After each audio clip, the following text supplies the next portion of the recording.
Another week came and went, during which I spent a great deal of my time about the pit mouth. I had come to the conclusion that the arched hole was where the swine things had made their exit from some unholy place in the bowels of the world. I was tremendously curious to know where the hole led, though so far the idea had not struck me of making an investigation. I was far too much imbued with a sense of horror of the creatures to risk contact with them. But as the days slid by, my fear of the swine things became an emotion of the past, more an incredible memory than aught else. Thus, a day came when I procured a rope from the house, and having made it fast to a tree on the pit edge, let the other end drop down into the cleft. Then I climbed slowly down until I reached the hole. I stood and peered in. All was dark, and not a sound came to me.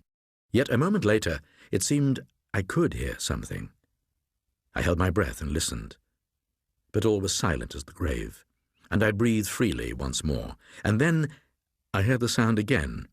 It was like the noise of labored breathing. As I stood there petrified, my foot dislodged a pebble, which fell into the dark with a hollow chink. At once the noise was taken up and repeated a score of times, each succeeding echo being fainter. Then, as the silence fell again, I heard that stealthy breathing. But now I no longer feared. I knew that the strange sounds were not made by any lurking swine creatures, but were simply the echo of my own respirations. But I had received such a fright that I was far too shaken to think of entering that dark hole then, and so I returned to the house. By the following day, the water in the pit had risen even more. I realized that unless I carried out my investigation soon, the opening would be submerged. And so a day later saw me standing at the top of the cleft, fully equipped for the task. I had brought, in addition to the rope, a bundle of candles and my shotgun. As before, I fastened the rope to the tree. Then, having tied my gun across my shoulders, I lowered myself over the edge of the pit. At this movement, Pepper, who had been eyeing my actions, barked in warning. But I was resolved on my enterprise, and bade him lie down. Reaching the entrance, I let go the rope and untied my shotgun. Then, with a last look at the sky, which I noticed was clouding over rapidly, I went forward into the passage and lit one of the candles. Holding it above my head, I began to move on slowly, throwing my glances in all directions. The path trended downwards and to the left in the direction of the house.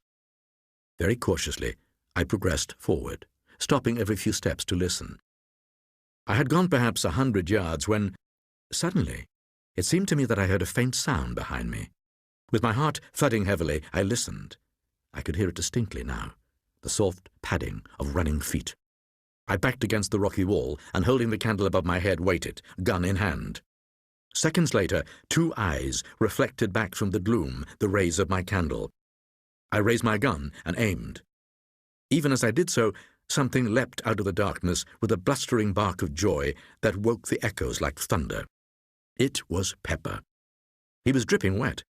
I concluded that he must have tried to follow me and fallen into the water.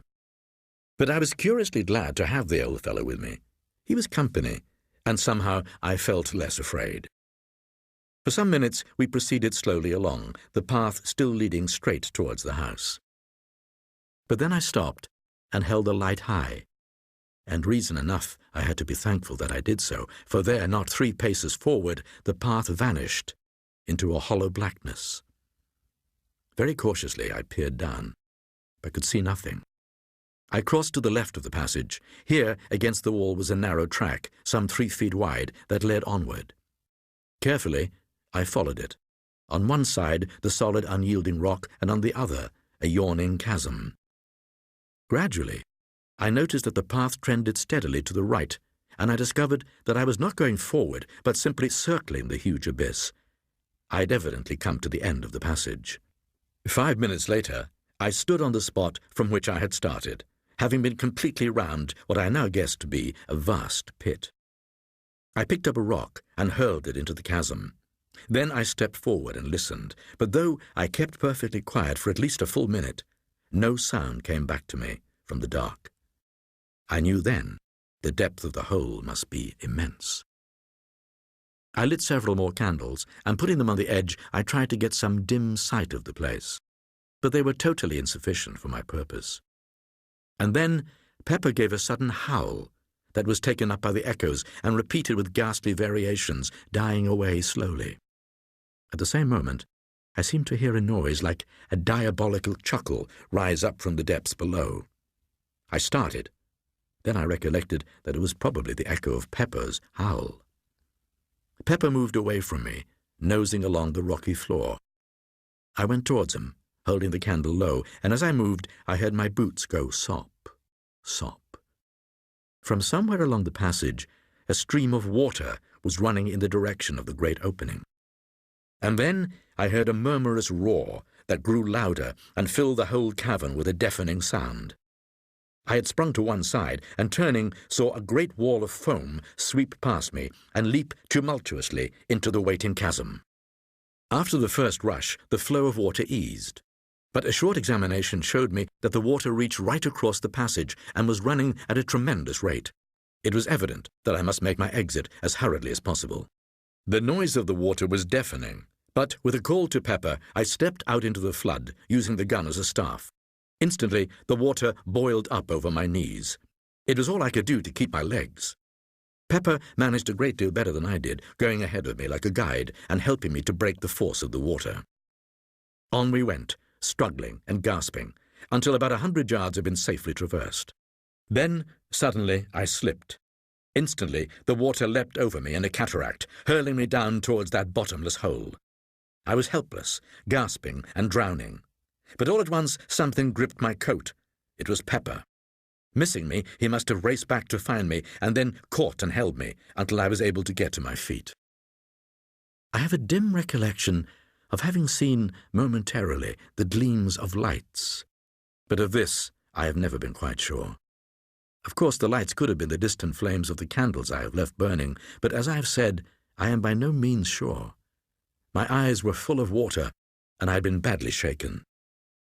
There was I, without my gun, without light, with the water deepening, depending solely upon old Pepper to help me out of that hellish place. My faithful Pepper led me, dragged me, upward and onward, until at last I saw a gleam of blessed light. It was the entrance.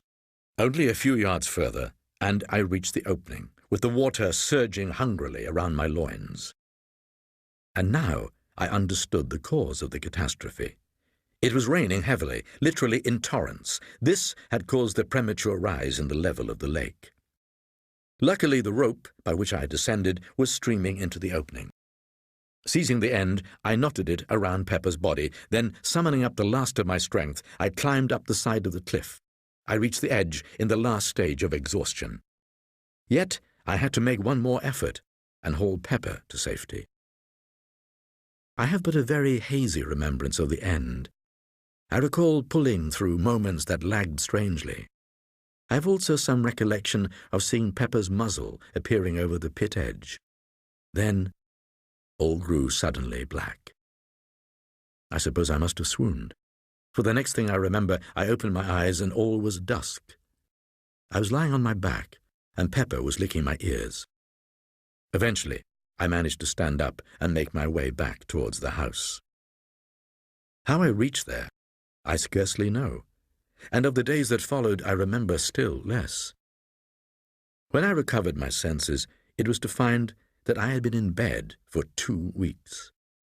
Yet another passed before I was strong enough to totter out into the gardens. It was a couple of days later that I managed to get to the pit. There I found that in my week's absence there had been wrought a wondrous change. Instead of a 3-parts-filled ravine, I looked out upon a great lake, whose placid surface reflected the light coldly. The water had risen to within a few feet of the pit edge. Only in one part was the lake disturbed, and that was the area above the entrance to the vast underground pit. Here there was a continuous bubbling. As I stood there, it came to me how wonderfully things had worked out. The entrance to the place whence the swine creatures had come was sealed up by a power that made me feel there was nothing more to fear from them. Back in the house, I thought to pay a visit to the great vault where the trapdoor is situated. Reaching the place, I approached slowly. There it was, with the stones piled upon it, just as I had last seen it. I had the lantern with me, and it seemed that now would be a good time to investigate whatever lay under the great oak slab. Placing the lantern on the floor, I tumbled the stones off the trap and pulled the door open. As I did so, the cellar became filled with the sound of a murmurous thunder that rose from far below. A moist wind and spray drove into my eyes, blurring my vision. I felt into my pockets for a piece of twine with which to lower the lantern into the opening. Even as I fumbled, the lantern slipped from my fingers and hurtled down into the darkness. For a brief instant, I watched its fall and saw the light shine on a tumult of white foam, some 100 feet below me. Then it was gone. I now knew the cause of the wet and noise. The great cellar was connected with the pit by means of the trap, which opened right above it. And I had an explanation for that chuckle that sounded the first time I'd opened the trap. Evidently, some of the swine things had been right beneath me. Another thought struck me. Were all the creatures drowned? Would they drown? Had they life as we understand it? Or were they ghouls? I closed the trapdoor. Then I piled the stones back upon it and made my way upstairs. After this time, I had serious thoughts of leaving this house, and might have done so but for the wonderful thing that happened. How well I was advised in my heart when I stayed on here, in spite of those visions and sights of unexplainable things. For had I not stayed, then I would not have seen again the face of her that I loved and lost. I would write down the story of those sweet old days, but it would be like the tearing of old wounds. But now she has come to me, out of the unknown. Strangely, she warned me about this house, begged me to leave it, but admitted when I questioned her that she could not have come to me had I been elsewhere. Yet still she warned me, earnestly, telling me that it was a place long ago given to evil. It was thus that I came to the place of the Sea of Sleep, so she termed it. I had stayed up in my study, reading, and must have dozed over the book. Suddenly, I awoke with a start.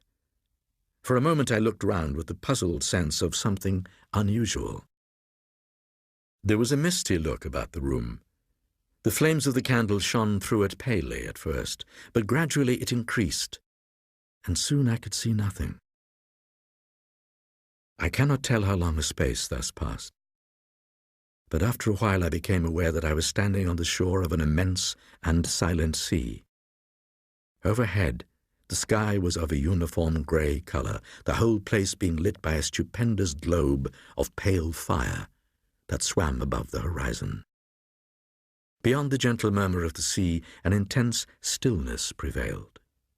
Then, as I stood there, it seemed that a bubble of white foam floated up out of the depths, and then, even now, I know not how it was, I was looking upon the face of her, and she looked back at me with such a commingling of joy and sadness that I ran towards her blindly, crying strangely to her, in a very agony of remembrance, of terror, and of hope, to come to me.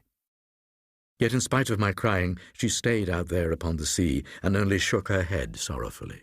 But in her eyes was the old earth-light of tenderness that I had come to know before all things ere we were parted. I grew desperate, and essayed to wade out to her, yet though I would, I could not. Some invisible barrier held me back. "Oh, my darling, I cried. And at that she came over swiftly and touched me, and it was as though heaven had opened. Yet when I reached out my hands to her, she put me from her tenderly with stern hands, and I was abashed. Through tears, the noise of eternity in my ears, we parted. She whom I love. Oh, my God!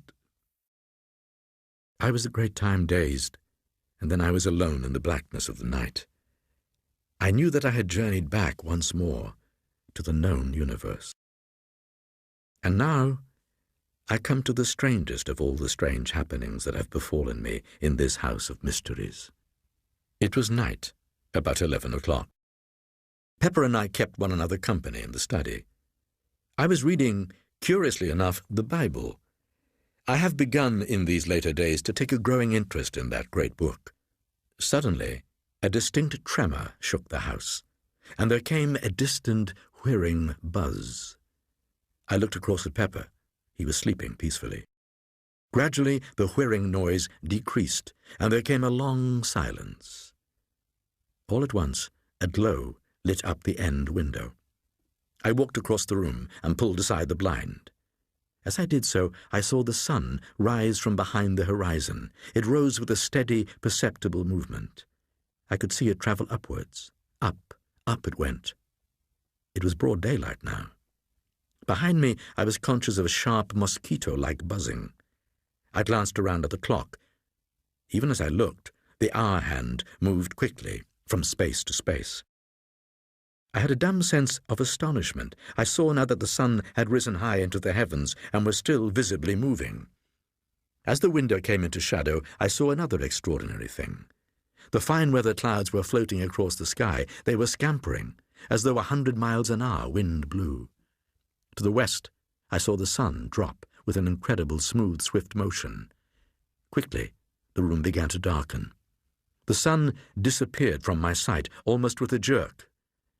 The evening seemed to merge into an almost instant night. About this time, the buzzing in the corner ceased, telling me that the clock had run down. No more than a few heartbeats, and the sun rose swiftly, and there seemed to come a strange acceleration. It made one clean, clear sweep through the sky and disappeared behind the western horizon, and night came and went like haste. Faster and faster spun the world, and now each day and night was completed within the space of but a few seconds, and still the speed increased. Once I turned from the window and glanced at Pepper. In the flash of a day, I saw that he slept quietly. Presently, feeling lonely and distraught, I called to him, but he took no notice. I called again. Still he moved not. I walked over to where he lay and touched him with my foot to rouse him. At the action, gentle though it was, he crumbled into a mouldering heap of bones and dust. For a minute I stood, stunned. Then, as I stirred the heap with my foot, it occurred to me that this could only happen in a great space of time, years and years. I tried to understand what it meant, but I could not think coherently. I glanced around the room, and now for the first time noticed how dusty and old the place looked. Dust and dirt everywhere, piled in little heaps in the corners and spread out upon the furniture. Quickly, but with steps that I noticed for the first time tottered, I went across the room to the great pier glass and looked in. It too was covered with grime, and with trembling hands I began to rub off the dirt. Presently I could see myself. Instead of the great, hale man who scarcely looked 50, I was looking at a bent, decrepit figure whose shoulders stooped and whose face was wrinkled with the years of a century. I turned away. How tired I felt. I wondered about my sister. Was she dead as well as Pepper? All had happened so quickly and suddenly. This must be indeed the beginning of the end of all things. It occurred to me to go and look for her, but I felt too weary. I moved slowly to the window. Quickly, and ever quicker, ran the flicker of day and night, and suddenly it seemed I was aware that the flicker had died out, and instead there reigned a comparatively steady light, which was shed upon all the world, from an eternal river of flame that swung up and down, north and south, in stupendous, mighty swings. Time fled, and the weariness that was mine grew insupportable. I turned from the window and saw my old chair. The thought of sitting in it brought a faint sense of comfort to my bewildered wretchedness. I sat down and closed my eyes. Once or twice, as though coming through thick mists, I heard noises, faintly. Then I must have slept. I awoke with a start. For a moment I wondered where I was. Then memory came to me. But I felt refreshed, and the weariness had left me.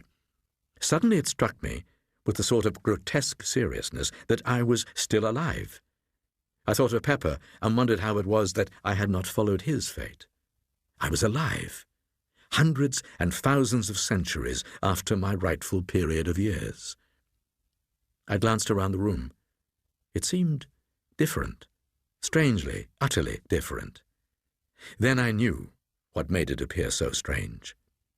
It was bare. There was not a piece of furniture in the room. I realized that this was but the inevitable end of the process of decay. Thousands of years. Over the floor was spread a deep layer of dust that reached halfway up to the window seat. It had grown immeasurably while I slept, and represented the dust of untold ages. My gaze rested thoughtfully upon where once had stood my chair, and there in its place I made out a long undulation rounded with heavy dust. I knew and shivered at the knowledge that it was a human body, ages dead, lying there beneath the place where I had slept. The body, under that shroud of dust, was my own dead shell. I did not attempt to prove it. I knew it now, and wondered why I had not known it all along. I was a bodiless thing. A while I stood trying to adjust my thoughts to this new problem. In time, how many thousands of years I know not, I attained some degree of quietude. I grew gradually more collected while the world slipped across the centuries into the future. It might have been 1,000,000 years later that I perceived, beyond possibility of doubt, that the fiery sheet that lit the world was indeed darkening. Another vast space went by, and the whole enormous flame had sunk to a deeper copper color. The sun was dying. Of that there could be little doubt. And still the earth whirled onward through space and all the eons. At this time I remembered wondering how much longer the house would stand. Also, I queried to myself whether I should be doomed to stay bodiless upon the earth forever. An indefinite period passed, and it seemed that the arc of fire became less sharply defined. Presently, as I watched, the smooth outward flow ceased, and I was able to perceive that there came a momentary but irregular darkening of the world. This grew until once more night descended in short but periodic intervals upon the wearying earth. Longer and longer became the nights, and the days equaled them. Gradually, days and nights lengthened out until they equaled a space somewhat less than one of the old earth hours. About this time, I found myself able once more to see the gardens, for the world had now grown very still and changeless. Yet there were no gardens, nothing that I knew or recognized. In place thereof I looked out upon a vast plain stretching away into the distance, and always there reigned an incredible death silence and desolation, the immutable, awful quiet of a dying world. Silently, years moved on, and there grew up within my mind a great and overwhelming distress of uneasiness. I felt that I must fight against it, and, hoping to distract my thoughts, I looked up towards the north, in search of the nebulous whiteness which still I believed to be the far and misty glowing of the universe we had left. Even as I raised my eyes, I was thrilled with a feeling of wonder, for the hazy light had dissolved into a single great star of vivid green. Slowly but surely the star grew upon my vision. With increased size, its color became more impressive, reminding me of a huge emerald, scintillating rays of fire across the void. Years fled away in silence, and the green star grew into a great splash of flame in the sky. An instant it seemed, and the sun had vanished. Then the earth moved into the black shadow of the sun, and all was night, black, starless, and intolerable. Filled with tumultuous thoughts, I watched across the night, waiting. Years it may have been, and then in the dark house behind me, the clotted stillness of the world was broken. I seemed to hear a soft padding of many feet. A faint, inarticulate whisper of sound grew on my sense. I looked around into the blackness and saw a multitude of eyes. As I stared, they appeared to come towards me. For an instant I stood, unable to move. Then a hideous swine noise rose up into the night, and at that I leapt from the window. I have a confused notion of having run a while, and after that I just waited. Waited. Several times I heard shrieks, but always as though from a distance. Time moved onward. I was conscious of little save a sensation of cold and hopelessness and fear. An age, it seemed, and there came a glow that told of the coming light. It grew tardily. Then the first ray from the green star struck over the edge of the dark sun and lit the world. It fell upon a great ruined structure some 200 yards away. It was the house. Staring, I saw a fearsome sight. Over its walls crawled a legion of unholy things, almost covering the old building. They were the swine creatures. Years appeared to pass slowly. The earth had almost reached the center of the sun's disk. The light from the green sun, as it must now be called, gave the old house the appearance of being wrapped in green flames. The swine creatures still crawled about the walls. Suddenly, there was a loud roar of swine voices, and up from the center of the roofless house shot a vast column of blood-red flame. I saw the towers flash with fire, a blazing furnace of red and green. Fascinated, I watched, until an overwhelming sense of coming danger drew my attention. I glanced up, and at once it was borne upon me that the sun was closer. So close, in fact, that it seemed to overhang the world. Then, I know not how, I was caught up into strange heights, floating like a bubble in the awful effulgence.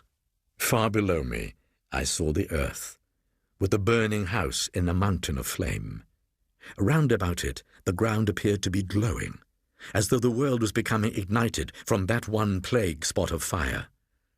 The swine things appeared quite unharmed. Then the ground seemed to cave in suddenly, and the house with its load of foul creatures disappeared into the depths of the earth, sending up a strange blood-colored cloud. In a while I looked around. The huge bulk of the sun rose high above me. Suddenly the earth appeared to shoot forward towards the sun. I heard no sound, but out from the sun's face gushed a tongue of dazzling flame.